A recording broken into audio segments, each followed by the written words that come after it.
Welcome to Chandru maths. RRB NTPC graduate level எக்ஸாமுக்கான city intimation link அடுத்ததாக வந்து exam date check பண்ணுற link வந்து கொடுத்துருக்காங்க. ஸோ இதை எப்படி செக் பண்ணலாம் அப்படிங்கிறத இந்த வீடியோ நம்ம வந்து பார்க்க போகிறோம்.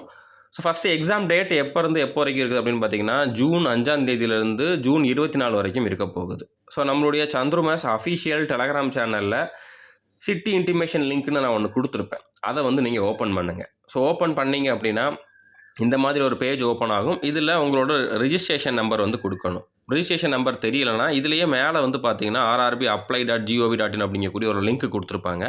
அந்த லிங்க் ஓப்பன் பண்ணிங்கன்னா இந்த பேஜ் ஓப்பன் ஆகும். இதில் இந்த அப்ளை அப்படிங்கிறத நீங்கள் தொட்டாலே அதில் ஆல்ரெடி ஹேவ் அன் அக்கௌண்ட் அப்படிங்கக்கூடிய ஒரு ஆப்ஷன் வந்துடும். ஸோ அதை வந்து நீங்கள் ஓப்பன் பண்ணுங்கள். அதை ஓப்பன் பண்ணிங்கன்னா லாகின் பண்ணுற மாதிரி இருக்கும். லாகின் வித் RRB அக்கௌண்ட் அப்படிங்கிறத வந்து செலக்ட் பண்ணிவிட்டு உங்களுடைய மொபைல் நம்பர் இல்லைனா இமெயில் அட்ரஸை கொடுங்க. பாஸ்வேர்டை கொடுத்துட்டு I am not a robot அப்படிங்கிறத கிளிக் பண்ணிவிட்டு லாகின் அப்படிங்கிறத கிளிக் பண்ணுங்கள்.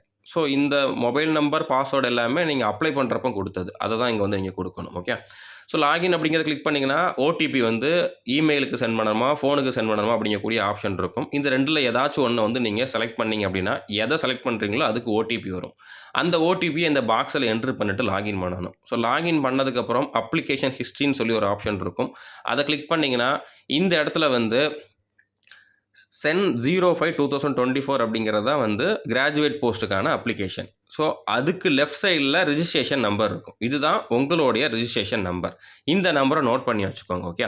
இப்போ மறுபடியும் நான் ஃபஸ்ட்டு கொடுத்துருந்த லிங்க்கை ஓப்பன் பண்ணிங்க அப்படின்னா அதில் ரிஜிஸ்ட்ரேஷன் நம்பர் அப்படிங்கக்கூடிய இடத்துல இப்போ நீங்கள் நோட் பண்ண ரிஜிஸ்ட்ரேஷன் நம்பரை கொடுத்துட்டு உங்களோட டேட் ஆஃப் பர்த்தை கொடுத்துட்டு இந்த கேப்சா கோடை கொடுத்துட்டு லாகின் பண்ணுங்கள். ஸோ லாகின் பண்ணதுக்கப்புறம் இப்போ உங்களுக்கான எக்ஸாம் டேட் வந்து 10 நாளைக்குள்ளே இருக்குது அப்படின்னா உங்களுக்கு எக்ஸாம் எந்த இடத்துல எந்த டேட்டில் அப்படிங்கக்கூடிய இன்ஃபர்மேஷன் வரும். ஒருவேளை 10 நாளை விட அதிகமாக இன்னும் உங்களுக்கு எக்ஸாமுக்கு டைம் இருக்குது அப்படின்னா city slip is not live yet for your application அப்படிங்கிற மாதிரி தான் காட்டும். ஓகே. ஸோ இந்த மாதிரி காட்டுறதுனால ஒன்றும் பிரச்சனை இல்லை.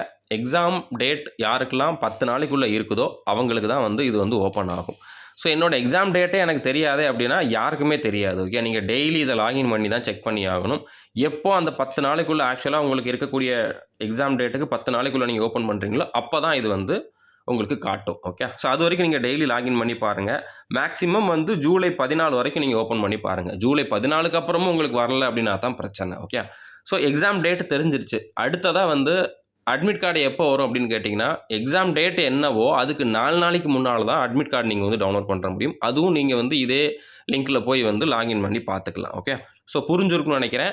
இது வரைக்கும் காட்டாதாங்க வெயிட் பண்ணுங்கள். யாருக்கெல்லாம் காட்டியிருக்கோ அவங்கெல்லாம் வந்து உங்களுக்கான எக்ஸாமுக்கான ப்ரிப்பரேஷனை வந்து கண்டினியூ பண்ணுங்கள். All the best. தேங்க்யூ.